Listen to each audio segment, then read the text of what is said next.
Bismillahirrahmanirrahim. Alhamdulillahirabbil alamin.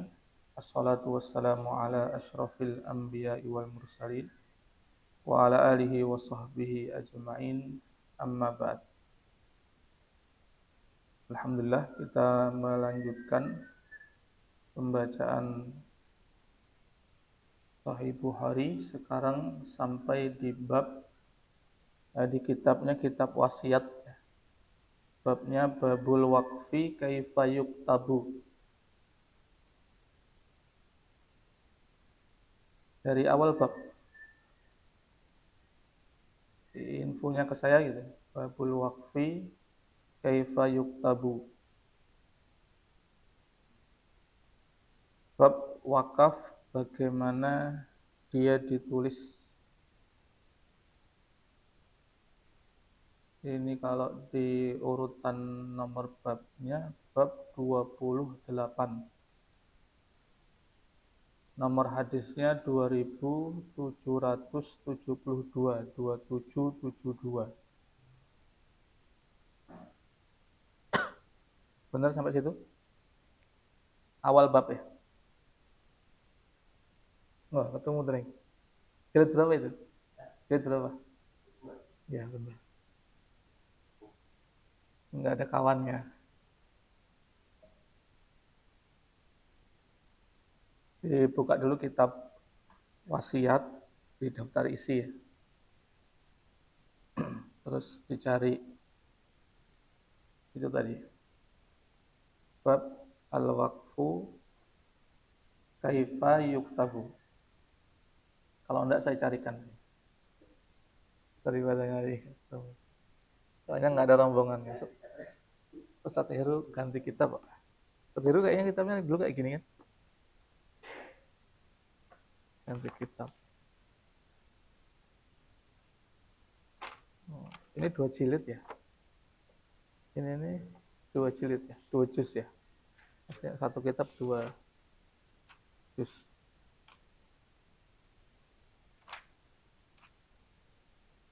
Buyu wasiat 199 jihad. Ini kitab klasik. Rening nomornya rening.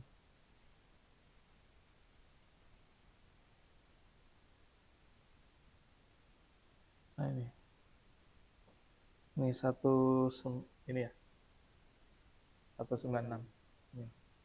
Babul waqfi kaifa yuktabu. Bab wakaf bagaimana dia ditulis.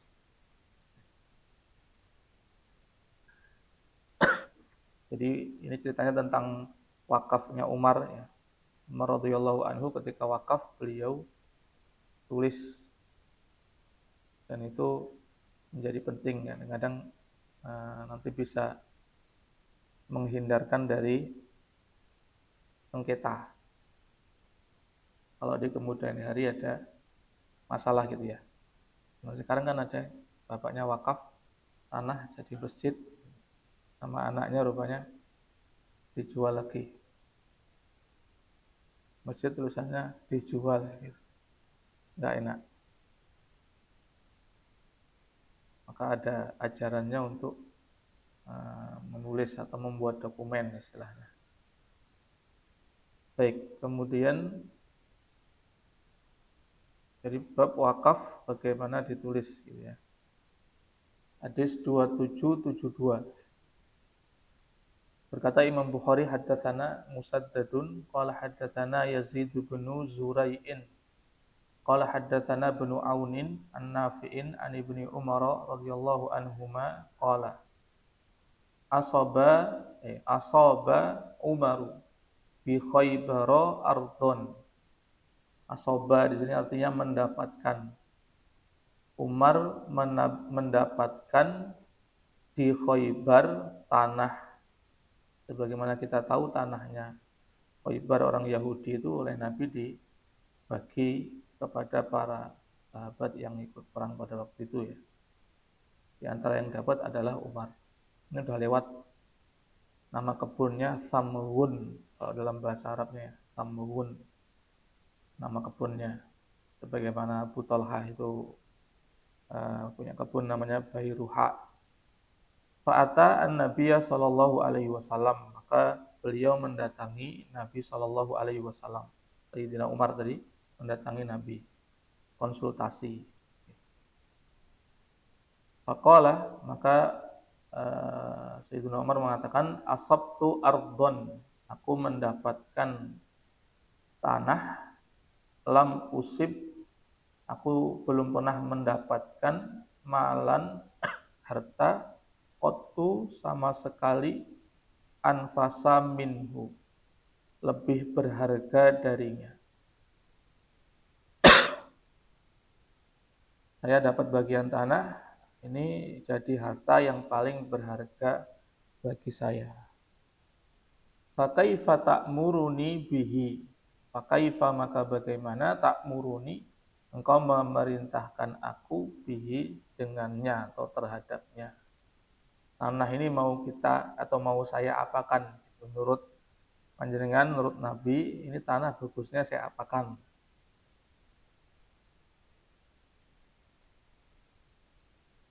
Jadi para sahabat, kita nggak bisa niru kayak gini ya. Jadi ketika dapat sesuatu harta yang berharga atau dianggap paling berharga, itu malah yang mau dilakukan terhadap harta itu mau dibuat amal, amalnya apa gitu. Ini konsultasinya kan begitu ya, bukan tanah ini bagusnya mau saya apakan gitu. Saya kaplengkan atau saya bangun ruko atau apa gitu, nggak begitu. Tapi ini saya mau beramal dengan tanah atau harta yang paling berharga milik saya ini, bagusnya dibagaimanakan. Artinya para sahabat ini orang-orang yang jadi contoh dunia tidak berarti bagi mereka, ini para sahabat. In syi'ta, jika qala berkata Nabi di sini, in syi'ta, jika engkau mau, jika engkau berkehendak, habbasta aslaha, engkau menahan pokoknya. Jadi habbasta ini istilah lain untuk wakaf. Jadi wakofa itu kan berhenti ya. Jadi engkau berhentikan pokok hartamu itu, kebunnya. Istilah yang tadi di belakang, tidak dijual, tidak dihibahkan. Wa tasaddaqta biha, dan engkau bersedekah dengannya. Maksudnya disuruh wakafkan, kebunnya itu diwakafkan, hasilnya untuk disedekahkan. Fatasaddaqa Umaru, maka bersedekahlah Umar dengan tanah tadi. Annahu la yuba'u, bahwasanya dia tidak dijual, asluha, asalnya atau pokok hartanya itu tidak dijual. Wala yuhabu, tidak dihibahkan.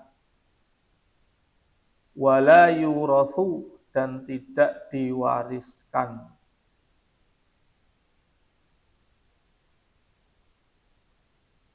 Lah ini tadi itu oleh Umar, kemudian nanti di kemudian hari ditulis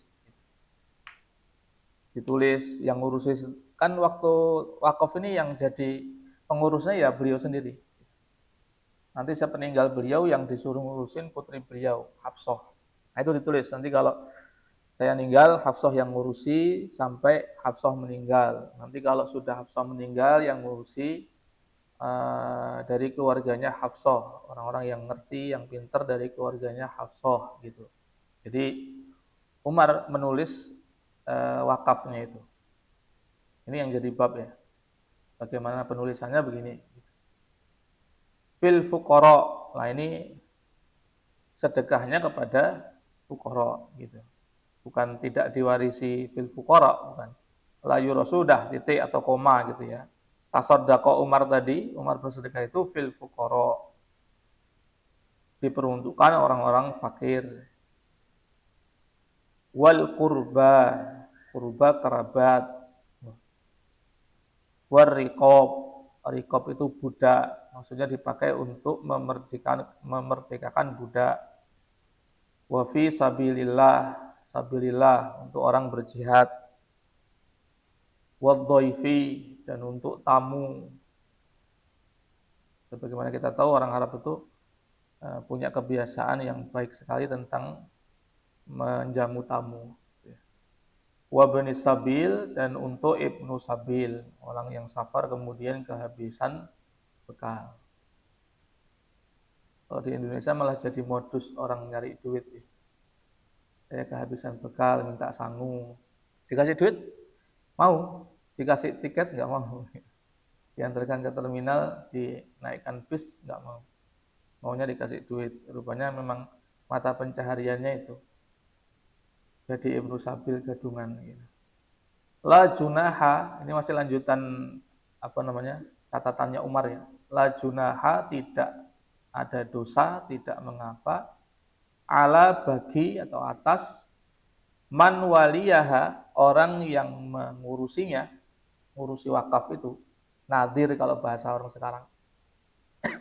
Tidak mengapa-ngapain, tidak mengapa an ya'kula minha, bahwasanya dia makan darinya, dari kebun tadi, bil ma'ruf, dengan cara yang ma'ruf. Jadi yang ngurusi wakaf itu boleh makan di situ. Ma'ruf ini sebagian mengatakan ya sewajarnya. Sebagian mengatakan ya sesuai umumnya upah orang kerja ngurusi kebun itu berapa. Kemudian boleh juga pengurusnya tadi ya, awuyut ima, memberi makan atau memberi makan sodikon, teman. Umpama dia ada teman berkunjung ke kebun wakaf tadi, ya dikasih makan dari situ, enggak apa-apa. Dengan catatan yang terakhir ini, ghairu mutamawwilin fihi, tidak dalam keadaan mutamawil. Mutawawil itu memiliki, menjadikan hak milik, atau mengumpulkan mal, mengumpulkan harta dari tadi, itu tidak boleh. Kalau dia terpaksa harus makan, ya makan sewajarnya. Ini mirip seperti orang yang ngurusi anak yatim ya. Artinya kalau dia memang orang mampu, ya bagusnya memang dia nggak usah ngambil dari situ. Dia punya penghasilan dari tempat yang lainnya. Nah ini sesuatu yang disebutkan di hadis ini tadi, itu kalau di riwayat yang lain nanti kita dapati itu ditulis oleh Umar. Misalnya di riwayat Abu Dawud, nah, ditulis di suratnya itu, Bismillahirrahmanirrahim, hadza ma ausa bihi Abdullahi Umaru Amirul Mukminin. Ini yang diwasiatkan oleh hamba Allah Umar Amirul Mukminin. Terus nanti isinya sama dengan yang di hadis ini tadi. Selain penunjukan Hafsah nanti sepeninggal Umar. Ini yang berkaitan dengan bab penulisan tadi. Penulisan akta wakaf. Akta wakaf apa kalau zaman sekarang istilahnya. Karena ada badan wakaf yang ngurusi itu ya. Jadi ditulis sehingga nanti menjadi pegangan ketika yang wakaf ini sudah tidak ada dokumennya.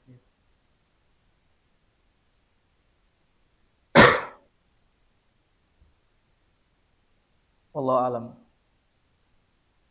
Ini kalau Ibnu Hajar dalam hadis ini mengambil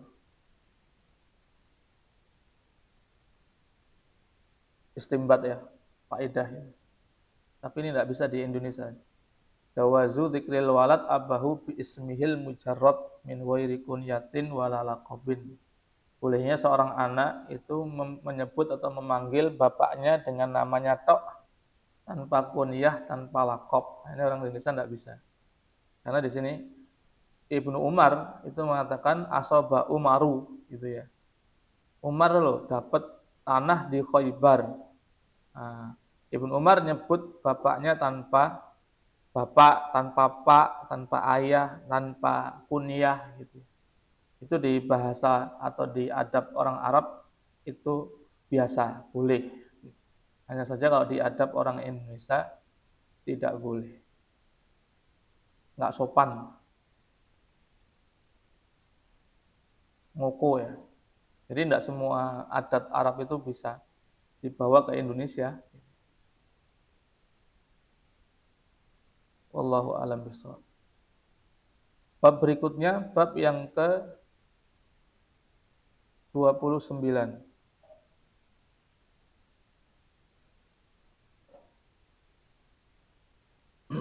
Hadisnya sama. Jadi Imam Bukhari memuat hadisnya Umar ini beberapa kali dengan pengambilan bab yang berbeda-beda gitu ya. Babul waqfi lil ghani wal fakiri. Bab wakaf peruntukannya itu lil ghani, untuk orang kaya, wal fakir, untuk orang fakir dan orang fakir, wad dhaif, dan untuk tamu. Ini hadisnya yang akan dimuat hadisnya Umar tadi. Fakir ada fil fuqara tadi ya. Kemudian dhaif ada di bagian akhir sebelum Ibnu Sabil tadi, dhaif gitu. Kalau ghaninya di mana? Ghaninya dhaif itu bisa jadi dhaifnya orang kaya gitu ya. Sabilillah ini kadang-kadang juga orang yang berjihadnya orang kaya. Kurba yang kerabat ini, kerabatnya Umar bisa jadi sebagiannya juga orang kaya. Kenapa kita harus ngakali gitu? Karena di hadisnya yang akan dimuat ini pun nanti nggak ada kata-kata ghani gitu. Di 2773 ya. Berkata Imam Bukhari rahimahullah, haddatsana Abu Asim qala haddatsana Ibnu Aun an-Nafi' an Ibni Umar radhiyallahu anhuma anna Umar radhiyallahu anhu, bahwasanya Umar radhiyallahu anhu wajada malan bi Khaibar. Wajada mendapati.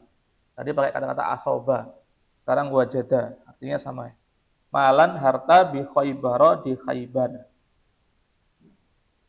Belum ketemu? Udah mau selesai ngajinya? Halamannya belum ketemu. Sudah ketemu belum? Sudah. Kalau belum ketemu saya carikan. Kalau rampung yang dibaca belum ketemu. Fa'ata, maka dia Umar ya radhiyallahu anhu atan nabiyya, mendatangi Nabi sallallahu alaihi wasallam, fa akhbarahu. Ini seperti yang tadi ya. Saya ini punya harta, ini harta paling bagus yang saya miliki. Saya mau beramal pakai harta ini, bagusnya di bagaimana kan? Jadi Masya Allah, memang orang baik gitu ya. Memang orang baik ketika dapat harta ya maunya beramal dengan hartanya. Kalau kita kan maunya diinvestasikan biar menguntungkan ya gitu ya. Kemudian qala, berkata Nabi, in syi'ta, jika engkau mau, tasaddaqta biha, engkau bersedekah dengannya. Kalau yang tadi lebih lengkap, Nabi mengatakan habasta aslaha, pokoknya ditahan. Nah, kemudian dari hasilnya disedekahkan. Fatasaddaqa biha, maka dia bersedekah dengannya, dengan kebun atau harta yang dari Khaibar tadi ya. Kata Ibnu Umar, fil fuqara, pada orang-orang fakir, wal masakin, orang-orang miskin, wadhil qurba, dan orang yang mempunyai hubungan kerabat, wadhaifi, dan kepada tamu. Kalau miskin kan ada tuh, miskin fuqara gitu ya. Kemudian fakir ada. Ghaninya dari mana? Ya tadi. Ghaninya itu bisa jadi kerabatnya itu ada yang kaya. Jadi boleh dia dapat bagian dari situ. Jadi Umar ini wakafnya di antara poinnya, peruntukannya ini hasil wakafnya untuk kerabat saya, kerabatnya dikasih. Meskipun orangnya kaya. Gitu. Makanya kemudian dibuat bab oleh Imam Bukhari tadi, babul waqfi lil ghani. Bab wakaf peruntukannya untuk orang kaya. Nah, orang kaya itu diambil dari kata dzil qurba, itu bisa jadi kaya orangnya ya, kerabatnya Umar. Dhaif itu dia punya hak untuk dijamu tamu itu, meskipun tamunya orang kaya. Jangan kalau tamunya orang kaya suruh bawa jajanan sendiri, nggak gitu. Tetap kita gitu, semampunya kemudian memberikan jamuan, meskipun tidak harus mahal gitu ya, tidak harus mengada-ngada gitu. Tapi andai pun mengada-ngada juga nggak apa, maksudnya ngutang dulu mau jamu tamu ya boleh, asal bisa bayar aja. Sebagaimana yang dilakukan oleh orang-orang dulu. Bab berikutnya babul waqfil ardi lil masjidi. Bab wakaf tanah untuk masjid. Jadi sebagian ulama itu kan ada yang mengingkari wakaf ya. Tidak ada wakaf, tidak boleh wakaf gitu. Tapi khusus masjid ulama sepakat semua boleh, kalau wakaf masjid, tanah untuk masjid boleh. Ini nanti ceritanya tentang pembangunan Masjid Nabi. 2774. Qala Al-Bukhari rahimahullah haddatsana Ishaq qala haddatsana Abdus Samadi qala haddatsana qala sami'tu Abi qala haddatsana Abu Tayyahi qala haddatsani Anas bin Malikin radhiyallahu anhu qala. Ini Anas bin Malik. Lamma qadima, ketika atau tatkala qadima datang mendatangi Rasulullah Shallallahu Alaihi Wasallam al-Madinata Madinah. Amaro, beliau memerintahkan bibina il masjidi, untuk membangun masjid. Yang kemudian masjidnya dikenal sekarang dengan sebutan Masjid Nabawi. Cerita asal mulanya gini. Waqala, dan berkata Nabi Shallallahu Alaihi Wasallam, ya Bani Najjari, wahai Bani Najjar, faminuni, kalian berilah harga kepadaku. Faminuni, kalian berilah harga kepadaku. Haitakum, bihaitikum ya. Sebagian ada yang haitakum. Bihaitikum, dengan kebun kalian ini. Hadza ya, bihaitikum hadza, dengan kebun kalian ini. Wahai Bani Najjar, kalian berilah harga kepadaku kebun kalian ini. Kebunnya ini mau dibeli oleh Nabi, mau dibangun masjid. Gitu. La wallahi. Qalu la wallahi. Mereka berkata, Banu Najjar itu yang punya tanah ini, tidak, demi Allah, la natlubu samanahu illa lillahi. La natlubu samanahu illa lillahi. La natlubu, kami tidak meminta, samanahu, harganya, illa, kecuali, ilallahi, kepada Allah.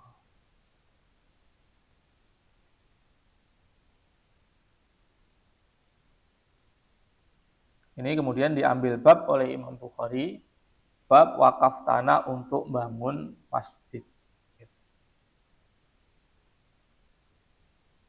Dicontohkan oleh Bani Najjar. Padahal Nabi maunya nggak minta gratis ya, maunya dibayar. Cuman orangnya tidak mau. Kita nanti minta pahalanya atau upahnya dari Allah saja. Mau diberikan untuk pembangunan masjid. Maka orang yang mewakafkan tanah Masjid Nabawi, dia dapat pahala sampai sekarang. Gitu. Sampai nanti nggak terpakai lagi masjidnya. Kan nggak terbayang ininya ya, besarnya pahala. Gitu. Apalagi Masjid Nabawi kan. Masjid Nabawi kan sholatnya aja nilainya lebih daripada di masjid-masjid yang lain. Kira-kira yang punya tanah ya pahalanya juga lebih besar daripada wakaf tanah untuk masjid selain Masjid Nabawi. Kira-kira begitu.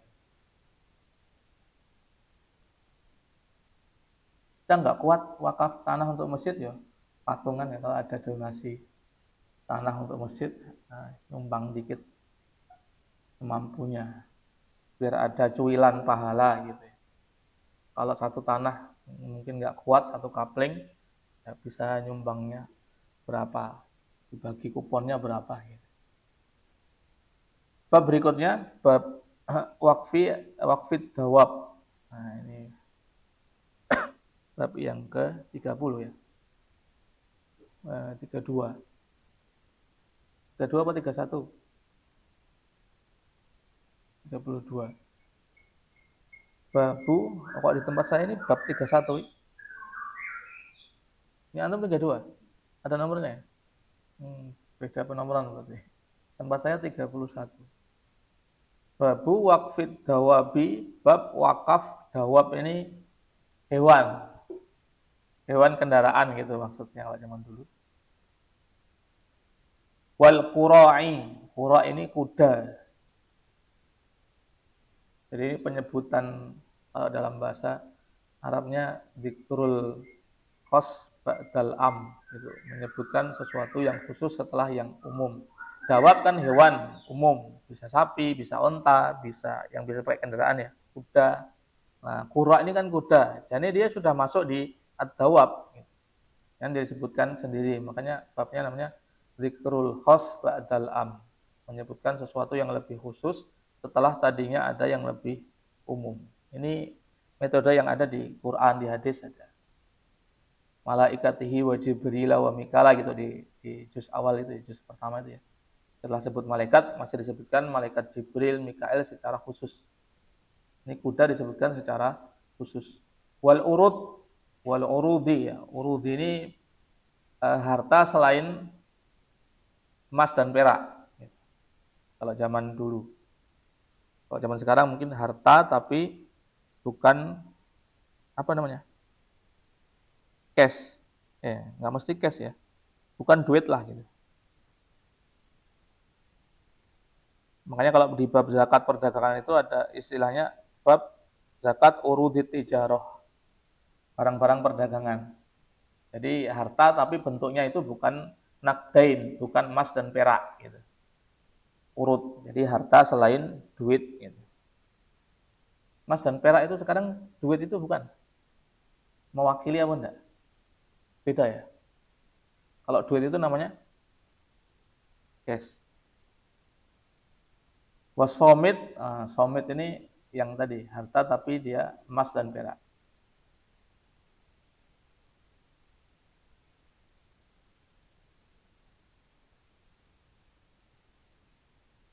Jadi bab wakaf hewan untuk tunggangan, kemudian disebut khusus kuda, kemudian urudi harta yang bentuknya bukan nakdain, bukan emas dan perak, kemudian asomiti itu dari kata diam ya, yang dimaksud adalah emas dan perak.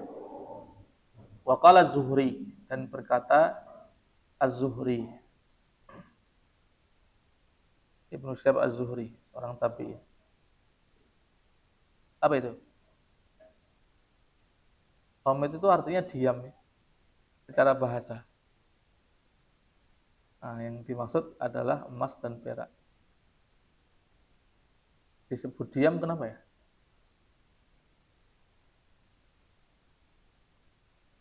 Nah, tidak disebut di sarahnya.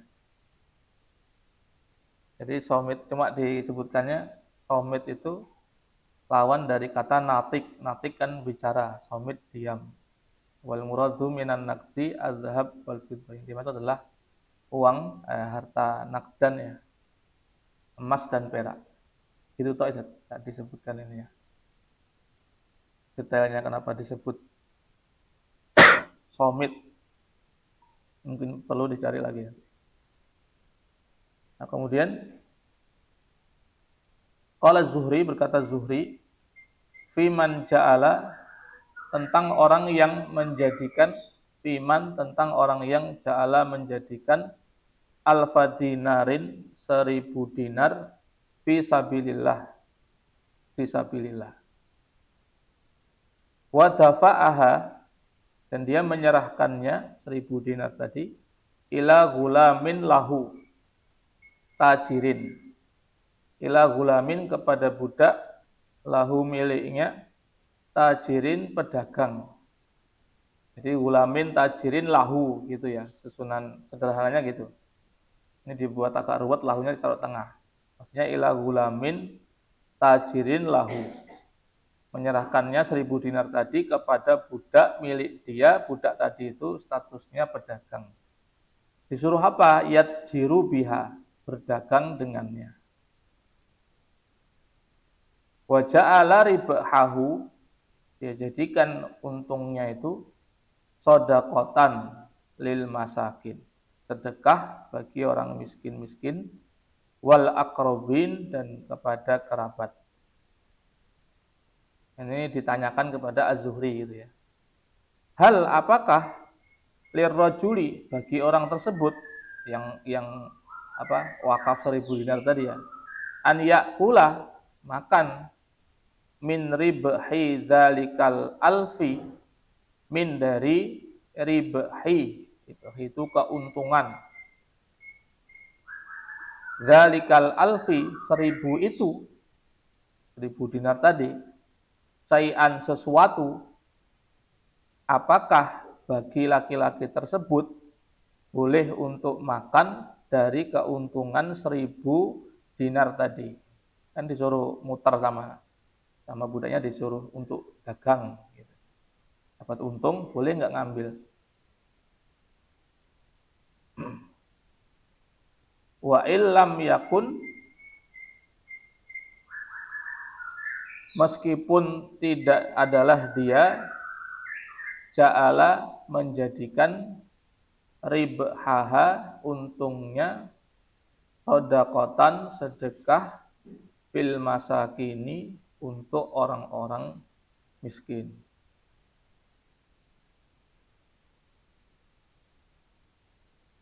Sama enggak?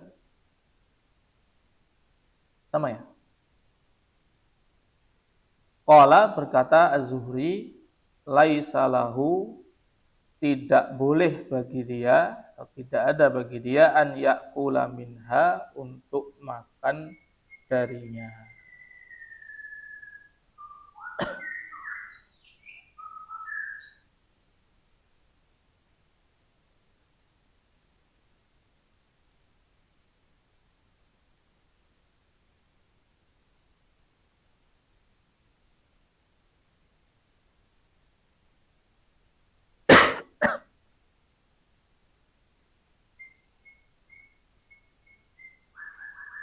Kecuali kalau dia yang ngurusi ya. Kalau dia yang ngurusi, ngambil di situ boleh. Karena dia bukan yang ngurusi, tidak boleh. Kayak Umar tadi yang ngurusi kebun wakafnya, dia ngambil di situ boleh. Kalau ini dia nggak ngurusi, yang ngurusi orang lain, maka dia tidak boleh ngambil dari situ. Hadis 2775. Qala haddatsana Musaddadun, qala haddatsana Yahya, qala haddatsana Ubaidullah, qala haddatsani Nafi' an Ibnu Umar radhiyallahu anhu.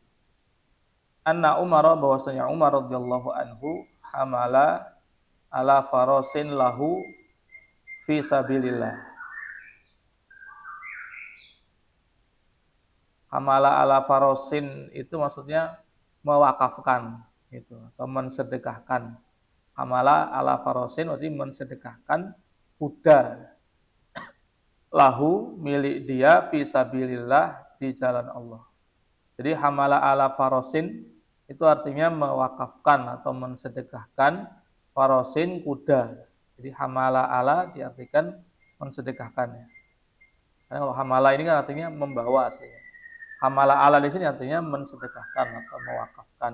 Farasin, kuda, lahu, miliknya, fi sabilillah, disedekahkan untuk sabilillah.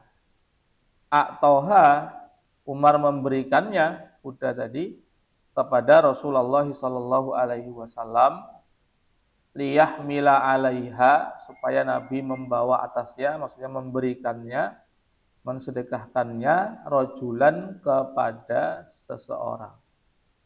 Jadi dipasrahkan oleh Nabi oleh Umar kepada Nabi untuk diberikan kepada siapa yang Nabi pandang pas cocok.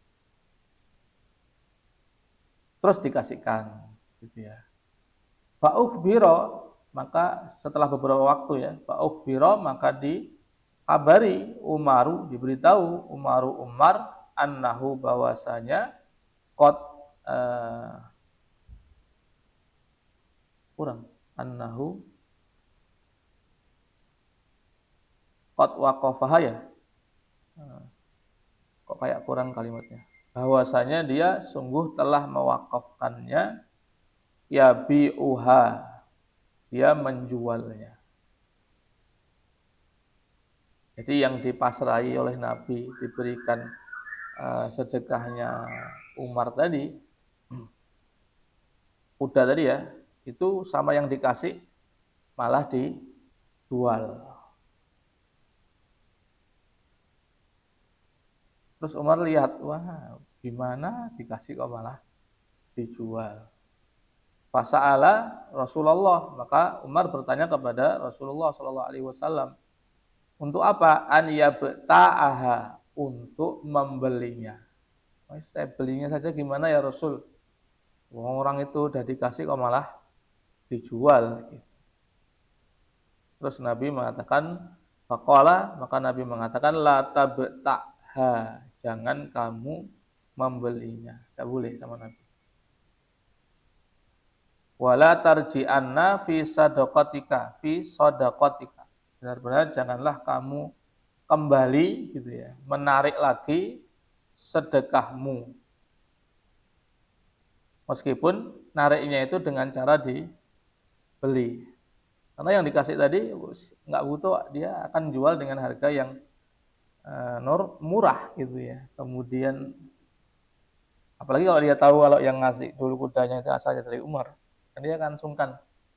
Maka sesuatu yang sudah diberikan ini, sedekah ini tidak boleh untuk ditarik lagi. Nah, ini yang diambil pengertian soal Umar wakaf kuda ini ya.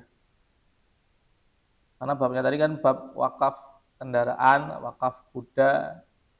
Jadi kalau diambil pemahaman lebih luas, Ibnu Hajar mengatakan bab ini itu tujuannya menjelaskan bolehnya wakaf barang-barang yang mangkul, barang-barang yang pindah atau bisa dipindah. Jadi wakaf itu tidak melulu benda apa? Berhenti, tidak bergerak, benda apa itu namanya? Benda tetap, nggak mesti tanah, rumah, gedung, gitu ya. Nggak mesti itu. Kadang wakaf itu benda-benda yang bisa dipindah. Wakaf motor misalnya, wakaf mobil, wakaf laptop misalnya, wakaf HP. Itu benda-benda mangkulat dalam bahasa Arab, artinya benda-benda yang bisa dipindah. Nah, Ibnu Hajar mengatakan bab ini dibuat untuk menjelaskan itu. Kalau yang sebelumnya wakafnya bentuknya barang-barang tetap, tidak bergerak. Nah, ini di bab ini yang dimaksud adalah itu. Dengan syarat ya tadi, bendanya itu pokoknya tidak dijual gitu.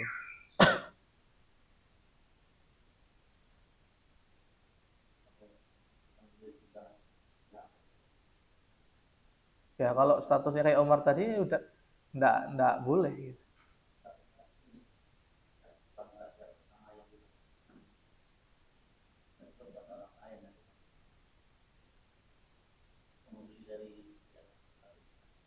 Ya. Kalau dohir larangannya Nabi mestinya tetap enggak boleh. Karena ini judulnya jangan kamu kembali menarik kembali sedekahmu.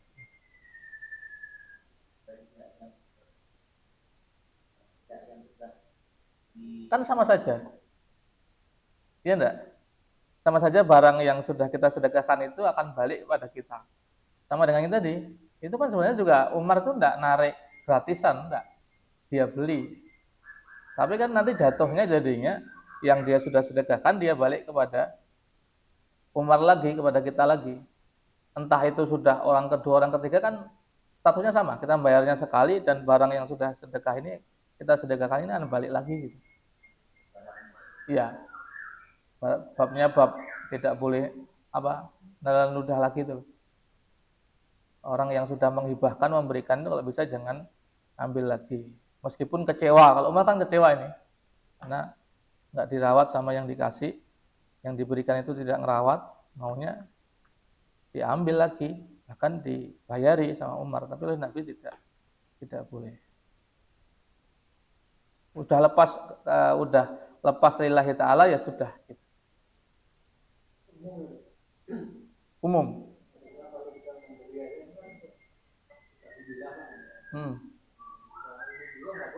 Umum nggak boleh juga.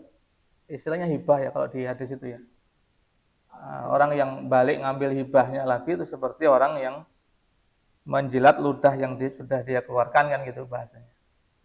Jadi entah bentuknya khusus sudah diwakafkan dini ataupun hibah pemberian biasa gitu. Nah kalau di sebagian kitab ini dikatakan karena dia sudah mengeluarkan lillah gitu, maka jangan ditarik lagi. Salah satu kenapa Nabi melarang Umar untuk narik. Ini dia sudah keluarkan itu lillah, ya sudah pahalanya sudah sempurna. Adapun orang yang tidak ini ya kedoliman dia ya, tidak jadi tuntutan buat Umar gitu. Kalau beli gimana?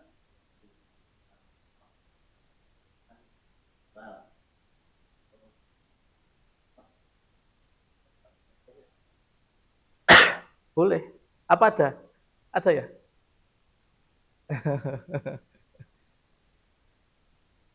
Orang punya motor, motornya dijual, dia ganti motor yang lain, rupanya motor yang lain itu rusak-rusak terus. Motor yang dia jual kepada kawannya itu rupanya malah bagus sampai sekarang masih dipakai. Sebagian kawan kita kan ada yang begitu. Motorku mbiyen kayak api, sampai saya gigi api.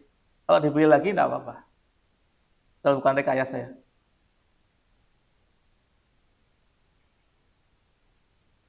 Dibeli lagi kalau itu jual beli enggak apa-apa. Tapi jarang lah kayaknya ya. Motor misalnya udah kita jual terus nanti kita pengen beli lagi itu kan jarang. Tanah bisa muter lagi ya? Mungkin gade kali, bukan? Sudah dijual, terus kita beli lagi. Rupanya dimimpeni sama bapaknya yang sudah meninggal gitu. Suruh narik lagi tanahnya, jangan dijual gitu. Kalau jual beli enggak apa-apa. Baik, kalau tidak ada kita coba sekian ya. Babu nafaqatil qayyim lil waqfi, kita baca di pertemuan yang akan datang insyaallah. Itu hadisnya Umar juga itu. Jadi qayyim itu pengurus ya, pengurus wakaf boleh ngambil nafkah dari wakafnya. Wallahu a'lam bishawab. Qul qouli hadza astaghfirullah li wa lakum alhamdulillahi rabbil alamin.